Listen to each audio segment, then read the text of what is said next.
नमस्कार मित्रों, आपका हमारे इस YouTube चैनल में हार्दिक स्वागत है।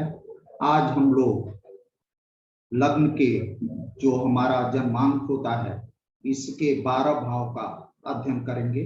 यानी कि इसमें कितने भाव का मतलब है, इसमें 12 खाने बने हैं। देखिए ये 1 2 3 4 5 6 7 8 9 10 11 और 12, ये 12 खाने बने हैं। 12 खाने को 12 भाव बोलते हैं और इसको 12 हाउस यानी 12 हाउस बोलते हैं। हर खाना यानी हर हाउस, हर भाव कुछ पर्टिकुलर चीजों को रिप्रेजेंट करता है, अभिव्यक्त करता है।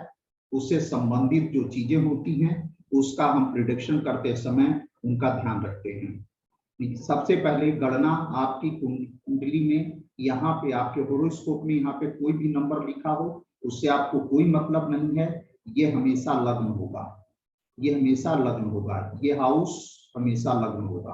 और हाउस की काउंटिंग यहीं से शुरू होती है।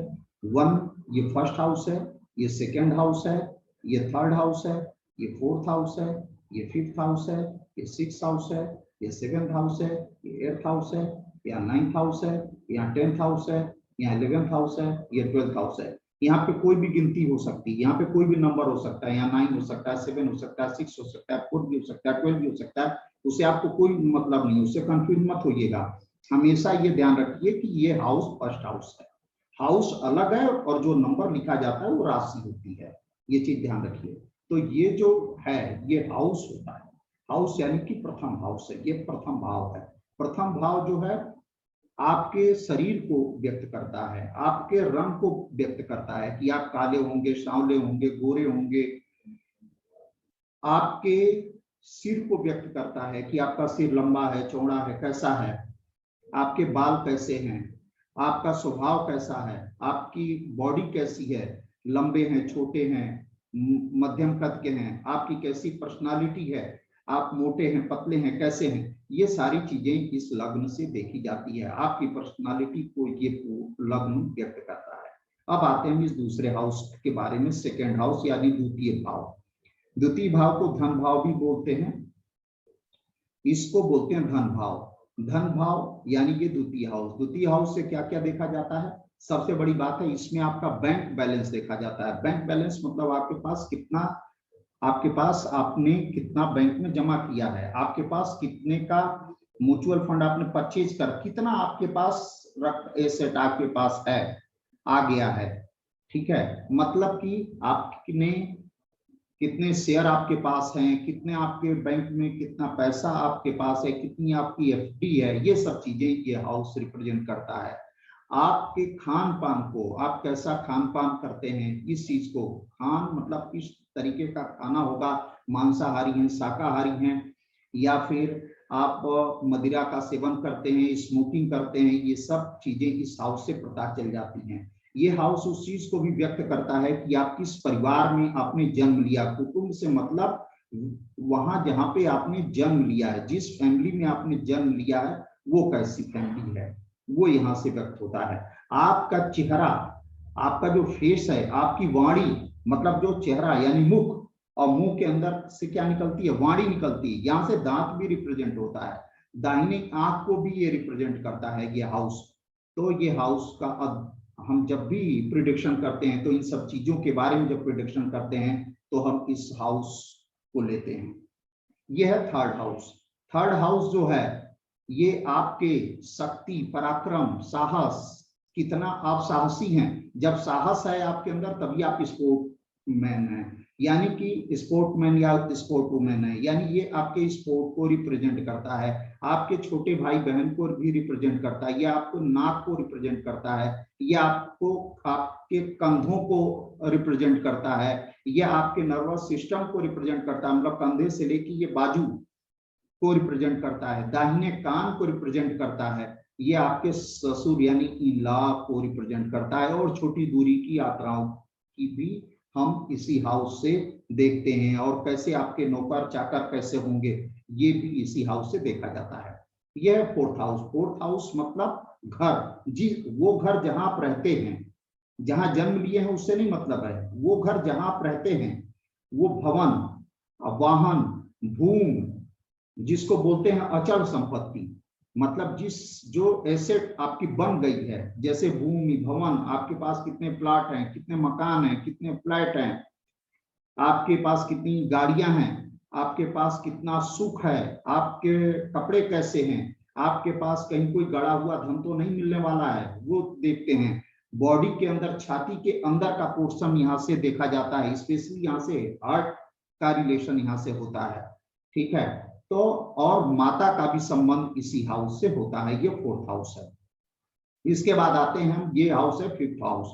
फिर 5वां हाउस से हम संतान को देखते हैं, शिक्षा को देखते हैं, और शिक्षा के साथ साथ हम इसमें टेक्निकल एजुकेशन को भी देखते हैं, आपके मैनेजमेंट पावर को देखते हैं, आपके पास जो है शास्त्र का कितना ज्ञान है, शास्त्र मतलब कि वेद, पुराण, धार्मिक ग्रंथों का आपके पास कितना नॉलेज है, आपके पास बुद्धि कितनी है, आपके अंदर टैलेंट कितना है, इंटेलिजेंसी कितनी है, इन सब चीजों को इसी हाउस से देखा जाता है।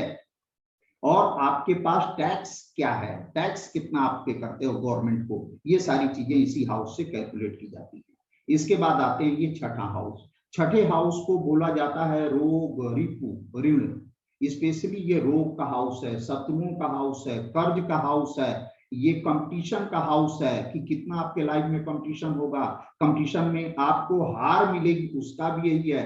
डर का हाउस है, भय आपके अंदर है, अपमान का हाउस है, आपके यहाँ चोरी हो सकती है या चोरों से कितना परेशान हो सकते हैं, ये सब का हाउस है। इसके बाद आपके शरीर में आंत, जो इंस्टाइन है, उसका यही हाउस है, और रिलेशन में आपके मामा का ये हाउस है, ठीक है। इसके बाद हम आते हैं 7th हाउस के बारे में देखते हैं। 7th हाउस अगर पुरुष की का कुंडली है, होरोस्कोप है, तो यहाँ से उसकी पत्नी का देखा जाएगा। अगर स्त्री का है तो ये हाउस उसके पति का होगा। यही हाउस सेक्स का हाउस है, काम वासना का हाउस है, आपके अंदर जो हृदय की भावनाएं हैं उसका हाउस है। यही हाउस पार्टनरशिप, बिजनेस का है। यही हाउस आपकी कितना धन, आपका कितना मनी लॉस हो गया, कितना डूब गया, कितना पैसा फंस जाएगा, इसका भी बात यहीं से पता चलती है।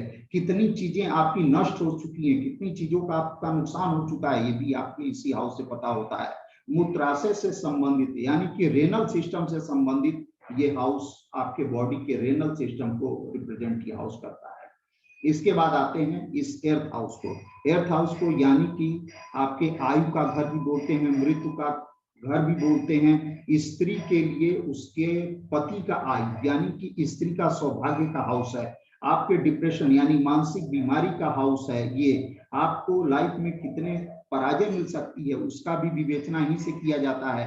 आपको किन रहस्य गूढ़ विद्याओं का आपको रुचि है या नहीं है, या उसमें आप कितना आगे जा सकते हैं, उसका भी अध्ययन इसी हाउस से किया जाता है। रिसर्च आप कितना करेंगे, शोध का हाउस, यही हाउस शोध का के बारे में भी बताता है। और यही हाउस जो है आपके गुदा को, एनल सिस्टम को रिप्रेजेंट करता है। यहीं पे अगर प्रॉब्लम होती है इसी हाउस में, तो पाइल्स वगैरह की बीमारी इसी हाउस से देखी नहीं जाती है। आइए हम देखते हैं 9th हाउस के बारे में। 9th हाउस ये है, ये आपके गुरु का हाउस है। कुछ लोग इष्ट देवता का भी गणना यहीं से करते हैं। तप, कितना आपके पास तप है, तपस्या है, पूजा पाठ है, भाग्य है, कितना आप सत्कर्म करते हैं, कितनी आपकी तीर्थ यात्राएं हैं, ये सारी गणनाएं इसी हाउस से की जाती हैं। आपका हायर एजुकेशन का मतलब है कि मास्टर डिग्री से भी ऊपर की डिग्री, जैसे कि आपने कोई स्पेशलाइजेशन किया है, कोई रिसर्च किया है, तो वो सारी चीजें इसी हाउस से देखी जाती हैं। पीएचडी वगैरह आपने किया है, डीलिट किया है, तो ये उसी हाउस को रिप्रेजेंट करता है। बहुत ही हायर एजुकेशन को, भाग्य को भी रिप्रेजेंट करता है। और साउथ इंडिया में पिता को भी इसी भाव से देखते हैं। पिता की जब हम कैलकुलेशन करते हैं साउथ, दक्षिण भारत में, तो इसको हम 9वें भाव से देखते हैं। अब आते हैं 10वां भाव। 10वां भाव आपके इज्जत का, यश का, प्रतिष्ठा का, जिसको बोलते हैं आपका समाज में कितना रुतबा है, उसको ये व्यक्त करता है। गवर्नमेंट सरकार से कितने आपके रिलेशन हैं, कैसे कैसे आपके रिलेशन रहेंगे, उसको व्यक्त करेगा। आपको आजीविका कैसी होगी और काम करने में आपकी कितना इंटरेस्ट होगा, ये भी यही हाउस व्यक्त करता है। स्पेशली आप किस तरीके का काम करेंगे वो भी यही हाउस रिप्रेजेंट करता है। और शरीर में पैरों के ज्वाइंट को ये हाउस बताता है। और उत्तर भारत में, हमारे नॉर्थ इंडिया में, पिता को अगर विवेचना करनी होती है, जातक के पिता के को अगर देखना होता है तो इसी भाव से अध्ययन करते हैं। यानी कि उत्तर भारत में पिता को 10वें हाउस से और दक्षिण भारत में पिता को 9वें हाउस से कैलकुलेट किया जाता है पिता के बारे में प्रिडिक्शन करते समय। अब आते हैं एकादश भाव यानी 11th हाउस। यहाँ से लाभ है, कितना आपकी इनकम है, लाभ है, बड़े भाई हैं, बहन हैं, उनके वो कैसे हैं, उनके साथ आपके संबंध कैसे हैं, उन सबको यहीं से देखा जाता है। आपका बायां कान के बारे में इसी हाउस से देखा जाता है। ये है आपका 11th हाउस। ये है आपका 12th हाउस। 12th हाउस में से संबंधित जो चीजें हैं वो समझ लीजिए। मुख्यतया इसको बोला जाता है व्यय भाव, यानी कि व्यय जो खर्चा का भाव, यानी हानि का भाव। व्यय मतलब जो दुख का भाव, यही आपके शयन का भाव, यही आपके बेड रिलेशन का भाव है। स्पेशली आपके रिलेशन जो है सीक्रेट, जो गुप्त रिलेशन होते हैं, उनको भी यही भाव से देखा जाता है। जेल का, अस्पताल का भाव भी यही है कि आपकी लाइफ में जेल यात्रा की योग है कि नहीं है, अस्पताल से कितना आपका संबंध होगा वो भी यहीं से देखा जाता है। विदेश से आपकी आमदनी होगी या नहीं होगी, विदेश आपका गमन होगा कि नहीं होगा, वो भी यहीं से देखा जाता है।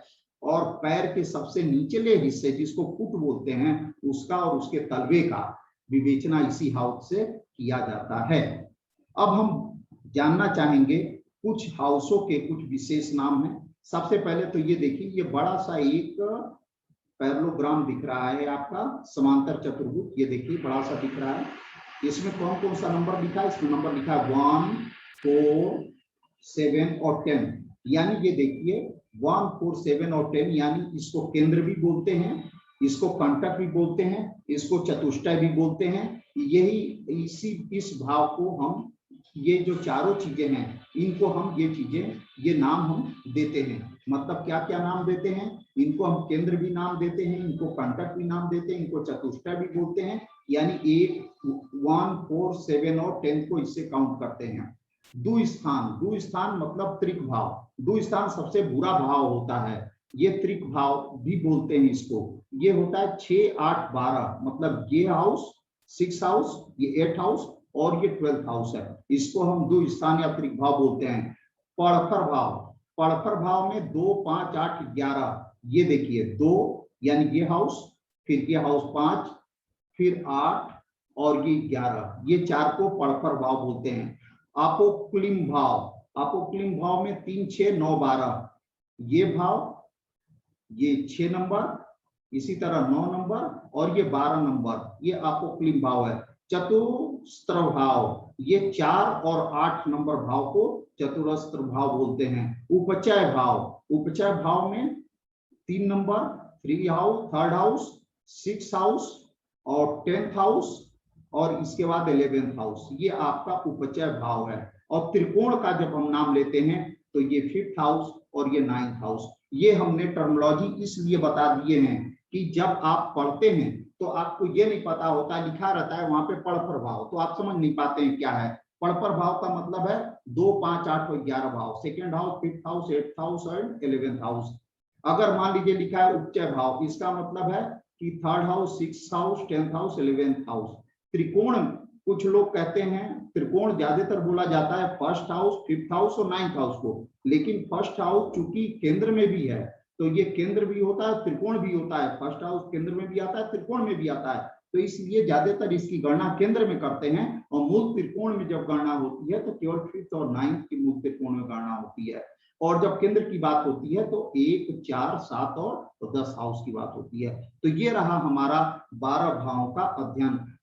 आपको हमारा वीडियो कैसा लगा आप कमेंट में जरूर लिखिएगा। अगर आपने हमारे वीडियो को सब्सक्राइब न किया हो तो सब्सक्राइब जरूर कर लें और हमारे वीडियो को देखते रहें। कमेंट लिखना बिल्कुल भी मत भूलें। मिलते हैं हम लोग अगले वीडियो में, तब तक नमस्कार।